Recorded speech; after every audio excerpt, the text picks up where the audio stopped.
Oh yeah, so now we finally got in a bunch more modifications for the Glock 19 Gen 5. I've already done one video before with the Wheaton Arms trigger and the Wheaton Arms barrel for the Gen 5. If you haven't seen that, I'll put a link below so you guys can go check that out. And also, in case you're wondering, any of the parts or accessories, anything that we talk about in the videos, if you're watching this on YouTube, you just check that first link in the video description, and that'll take you to a page where you can find all the parts and accessories, where to buy them. And so when I first got this, I kind of told you guys, hey, I'm gonna try to keep this as stock as possible or as long as possible. When I said that, what I meant was I don't want to get the slide milled yet, and I don't want to get the frame stippled yet. However, got some good news for you guys. Gen 5 slides are coming soon. I know Suarez Tactical has Gen 5 slides. I'm just not a fan of their slides. Nothing wrong with them, I just don't like the way they look. And that's all there is to it. There are Gen 5 slides coming soon, very aftermarkets. I believe there's gonna be blanks. Not 100% sure about the blanks, but definitely some awesome aftermarket slides coming for this. I'll show you how you can use Gen 4 slides on it and Gen 3s, things of that nature, but it's best to have a Gen 5 slide, and I'll show you why here in a minute. And then also, I know where you can get Gen 5 frames for a really good price, and I have a 20% off coupon code for these. So we'll talk about that here in a minute, but like I said, all the links and coupon codes, you gotta check the links in the description. So anyways, I got a second Gen 5 frame, and this one I'm actually going to stipple. I'm gonna have some stuff done to it, and then once the Gen 5 slides come out, I'm gonna be putting a slide on this, and I'll have 2 Gen 5s. Kind of cool, huh? So today, we're gonna be covering a couple of different things. Number one, we're gonna be talking about these fiber optic sights here that I got from Angry Bear Arms. I kind of briefly mentioned them in my last Gen 5 video, but I've gotten a lot of rounds through them, and so we're gonna talk about what my impressions are of that. We also got this awesome trigger from my buddy at Tactical Pontoon. If you guys aren't aware of him, I'm in my sleeper build video series and in my Glock 34 build series, we put Tactical Pontoon triggers in there. I'll show you more about it when we dive up close, but he basically takes other triggers and makes them better. Then we got this badass mag release here from Tyrant CNC. So let's dive up close. Let's take a closer look at the Gen 5 Glock 19, the mods that we got on it. Then we're gonna go over some range footage here towards the end. We're gonna talk about how the reliability has been with it. We're also gonna talk about what my final impressions of it are and what kind of mods we're gonna be doing moving forwards. So here we are up close with the Glock 19 Gen 5 with the Tactical Pontoon trigger. We got the Angry Bear fiber optic sights. Then we got the Tyrant CNC mag release right here. They got multiple colors on these, tons of them. Then we got right here, this is the little Pierce extension. I'll put links below for all this stuff for you. But what I like about that is it fills in that little hole right here, this half moon that most people criticize on the Gen 5s. We don't have the OEM barrel in here. This is actually the Legion Precision Minimalist barrel. It's a match grade barrel, but it looks pretty much stock, so nothing but great things to say about that. So moving on, let's talk real quick about this trigger system, because this trigger actually isn't a Gen 5 trigger. This is a Gen 4 trigger. Let me show you what I mean. So the Gen 5s now have completely different trigger mechanisms. This one actually has the Gen 4 trigger bar and trigger housing in it. This one's all Gen 5. Just a heads up. So this one is from Tactical Pontoon, and I don't honestly remember who makes this trigger shoe. Gen 4 trigger, he has reduced some of the take-up, but in a way that makes it safe. And the way that he reduced the take-up is with this little pin in the front right here. Let me get close up for you. See that little pin in the trigger housing right there? That actually reduces the pre-travel and the take-up in the trigger. And so if you haven't noticed, let me put the slide back on. So when we go to get our take-up here, I mean, that's just a little, that's not take up, that's just like, oh, I'm about to go into the break. And then there's your break. And then here is our reset. Reset, boom. Sometimes people talk about that compromises the safety. And I will say, if it's not done correctly, absolutely it compromises the safety. However, I have been testing this one 100%, dropping it on the ground. I usually slam my guns like this onto a really hard carpet, basically carpet that doesn't have a pad underneath it. And I've been able to get tons of triggers to fail that way, but it also tells me when they're not gonna fail. Here's a couple of ways you can check if yours is gonna fail a drop safe or not. So let's take a look at this. Let me show you what happens with this. This is your cruciform back here on your trigger. When it's in the reset position, it's gonna pop up and forwards. See that? And it should stay up the whole time. this rear portion here catches on your striker here. And basically the only thing that's keeping your gun from going bang, aside from a couple other things which we'll talk about, is the engagement between the back of this cruciform and that striker. The way I do this is your thumb here, pull that forward, and you're gonna push down with this. You're just gonna make sure that that won't fall off the ledge, and it's not. So 100% solid there. Another way you can check this is you need to get a gunsmith backplate, or you can take an OEM one and grind off that middle piece right here. Grind it off until it's flush with the sides. And what you can do is, when that's ground off, you can see inside of there, and you can see, okay, let's pretend my thumb is the back of the cruciform, and let's pretend this thumb is the striker. You can see how much it's holding on. So this would be 100% engagement. This would be like 25% engagement. Glock recommends 90%. So pretty much 100% engagement. And that is all determined by a couple of other factors, but we're gonna be getting into all of that in a whole video that I'm gonna be doing about testing your Glocks to see if they're drop safe and how to make them safe if they're not. Just want to give you guys a heads up about that. So let's do a quick little pull weight test real fast and see what this trigger is pulling at. I'm just not gonna help this trigger, I just gotta hold this trigger bar. What is that, 3.8 pounds? Let's do one more.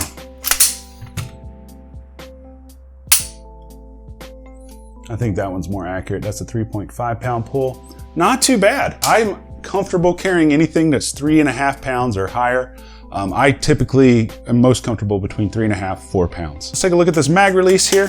This is the Tyrant CNC mag release. You know, it's red all the way around. It is anodized. It is a little bit of a different shade of red than this trigger. I guess on the camera, this is gonna look like there's more purple in it, and this one's gonna look more reddish. But to the naked eye, they match pretty decently, but not 100%. It's got some very nice ridges on here to catch your thumb. So when you're in the firing position, you can comfortably just reach down. Oops, if your skin of your hand doesn't get in the way. Reach down and just release that magazine. These aren't necessary, but I definitely like this one. This is the first CNC'd mag release that I've ever tried, and I'm actually really impressed with it. Let's take a look at these fiber optic sights. I've done an installation video on these already. I will link that below. But these are fiber optic sights from our boys at Angry Bear Arms. And what makes these different is they actually come with 3 different height front sights, and then you also get 2 red fiber optic tubes and 2 green ones. On the rear sight here, it's completely blacked out. And then right here, you have a set screw there. I love these in sights because they add an extra level of security from the rear sight drifting. This focus is too damn good. Okay, so there's the front bead. There, oh, we had it for a second. Oh well, but you guys get the gist. It looks sexy, and I love it to death. The other mod that I have, and I've been doing this to pretty much all of my guns now. I have one for the CZ P10C, I have one for the P320, the P07, and all of my Glocks. So these are the shield arm mag extensions. I love these to death. They work with the ETS mags or the OEM mags. They're a +5 mag extension. They come with the additional powered springs, so you don't gotta worry about feeding issues. I have yet to have a single malfunction with these, so just check down below for these, but it looks dead sexy, you know, that we got all this red in here, and then we got that red mag extension. It's just a nice, clean look, in my humble opinion. We got the Olight PL Valkyrie on there. We've talked about this light in the past. Not a bad light for the price. I mean, 80 bucks, and you get a really nice 400 lumen light that's rechargeable. So with that being said, let's jump up top real quick. Let's talk about how the reliability on this Gen 5 Glock 19 has been for me. And then we're gonna talk about any future upgrades that we're gonna be doing on this. So back up top. So guys, that's the Gen 5 Glock 19 as it sits currently. Like I mentioned up close, I love these triggers. They feel 100% amazing. I love just that short. I mean, look at that. There's no take up in this thing. Beautiful. Love his triggers. You guys already know that. I've done 2 videos on his triggers in the past. But the one thing that really just threw me off about it was how he was able to use a Gen 4 trigger housing in it, and it works surprisingly well. So that really threw me off. The Angry Bear sights, you know, I'm just gonna be really honest with you guys. I've always been a fan of fiber optic sights. I prefer night sights, you know, for concealed carry use and stuff, but I would definitely carry with these if I didn't prefer night sights over them. I think in one of our Polymer 80 builds we did about a year ago, I had these IDP Tactical fiber optic sights on there, and they were honestly just super freaking accurate.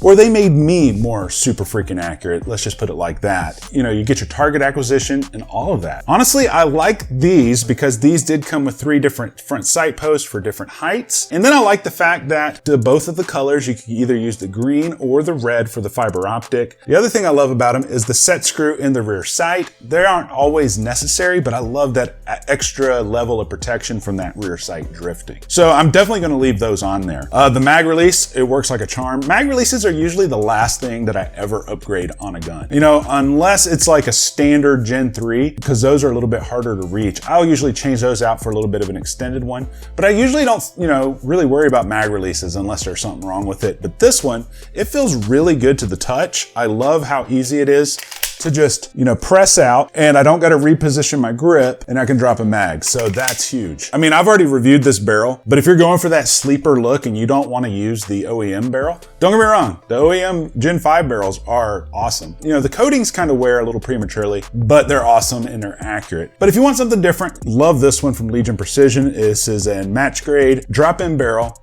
but there's no logos or anything on it like I showed you up close. I just really like this build, the way it's coming out so far. It's really one of those toned back sleeper style builds, but with a little pop of color in the mix. So I'm definitely digging that. The one thing I will say, if you're gonna get a Gen 5 or you do have a Gen 5, if you do have one, just get these mag plates right here. They will change your life. Really changes the way that this feels in your hand when it fills up that little half moon circle there. So now let's talk about the reliability. I have not had a single malfunction with the Gen 5 Glock 19 since I bought it. Let's just be really honest here. I don't know how many Glocks I have. Everyone always asks, how many Glocks you got? I don't know. I haven't counted. It's in the 20s. I'll put it like that. I've never had a malfunction with a Glock that I've purchased. Now, I've had malfunctions with Glocks that I built just because you're getting stuff broken in, of things like that. But usually it's not the gun. It's usually because I bought like the bottom barrel 9mm that was probably underpowered. That's usually been why I've had malfunction. With the Gen 5, they did say, hey, we've added a more accurate barrel. I can't tell the difference. I think that I'm more accurate with the gun just because of the ergonomics, but I'm definitely don't see an accuracy difference. And if you guys have not watched any of my barrel videos, I say that in every video, you will not notice a difference with the accuracy if you swap out your barrel, unless you've just blown the butthole out of your barrel and it has no more rifling in it. That's the only way you're gonna see the difference. But I do like match grade barrels because they look pretty. And like I mentioned up close, you can put the Gen 4 and the Gen 3 slides on there. You just gotta get the appropriate parts. Only reason that I haven't yet is I don't like that, you know, you get this little frame gap when you take this ambidextrous slide release off. And then the second reason is I really like the new safety plunger in the Gen 5s more so than the Gen 3 and Gen 4. It's just that is what the saving grace is on the new Gen 5 triggers because they did definitely improve them. With the future mods, one thing I really want for this gun is a minimalist mag well, and I can't seem to find one anywhere. I did hear that Zev Technologies came out with a Gen 5 one, but it's only for the Glock 17. And I don't understand why. It's like, okay, the Glock 17, to me, because the grip's longer, you know, you don't really need the mag well as much. But with this one, I find that little half moon circle, if I don't have this little plate on there, my hands want to slide off of the grip. I don't know. I talked to a couple of people about it that do mag wells, and they said, well, the main challenge to this is a lot of the mag wells that we get, that we have currently, they fit over the front lip on Gen 4 and Gen 3. There's no front lip on there for them to catch on to. So therefore, it's a little bit of a challenge for people to build mag wells for these. But with that said, if you guys know of anyone who's making a Gen 5 Glock 19 mag well, let me know down in the comments because I will go buy it right now. Moving forward, we are probably not going to do much more to this one. I'm actually going to keep this one pretty much stock as far as stippling and slide work. But moving forward, we're gonna be using this second frame here. Like I mentioned, I got a 20% off coupon code for these. Basically, it's a complete frame. It comes with all the internals. It comes with, I believe, the magazines? I think it comes with the mags. Don't hold me to the mags. But it comes with all the internals and the back straps. And I believe they're like $250-ish. and then you get 20% off of that. So just check the links below for that. So I am going to be getting this stippled. I haven't 100% decided on who's going to be stippling it because, you know, I've done a few different stipple reviews in the past, and those guys have been awesome, and they've all offered, hey, whatever you need, just send it to us. And I thank them for that. However, part of me is like, well, I've already reviewed your stippling. Now let's try to find somebody else, you know, and give someone else some exposure. So let me know of a good company that you would like to see some stippling from on this Gen 5 Glock, and I will look them up and see if that's the kind of company I want to send my frame to. As soon as the Gen 5 slides arrive, you know, we'll get that one, and then we will do a full out, you know, tactical toolbox style build on this one. It won't be so low key like this one. Let me know what you guys think of this down in the comments section. I'd love to talk to you guys about it. Let me know if there's anything about this gun that you would change, or maybe you're just Elmer Fudd and you don't like changing stuff on your gun. I'm not here to judge you. I'm just here to make videos. But hey, if you liked the video, hit the little like button. I would greatly appreciate it. And subscribe if you're not already. Worst case scenario, I end up annoying you a little bit, and then you can just unsubscribe later. But until next time, I love you, and you guys stay sexy.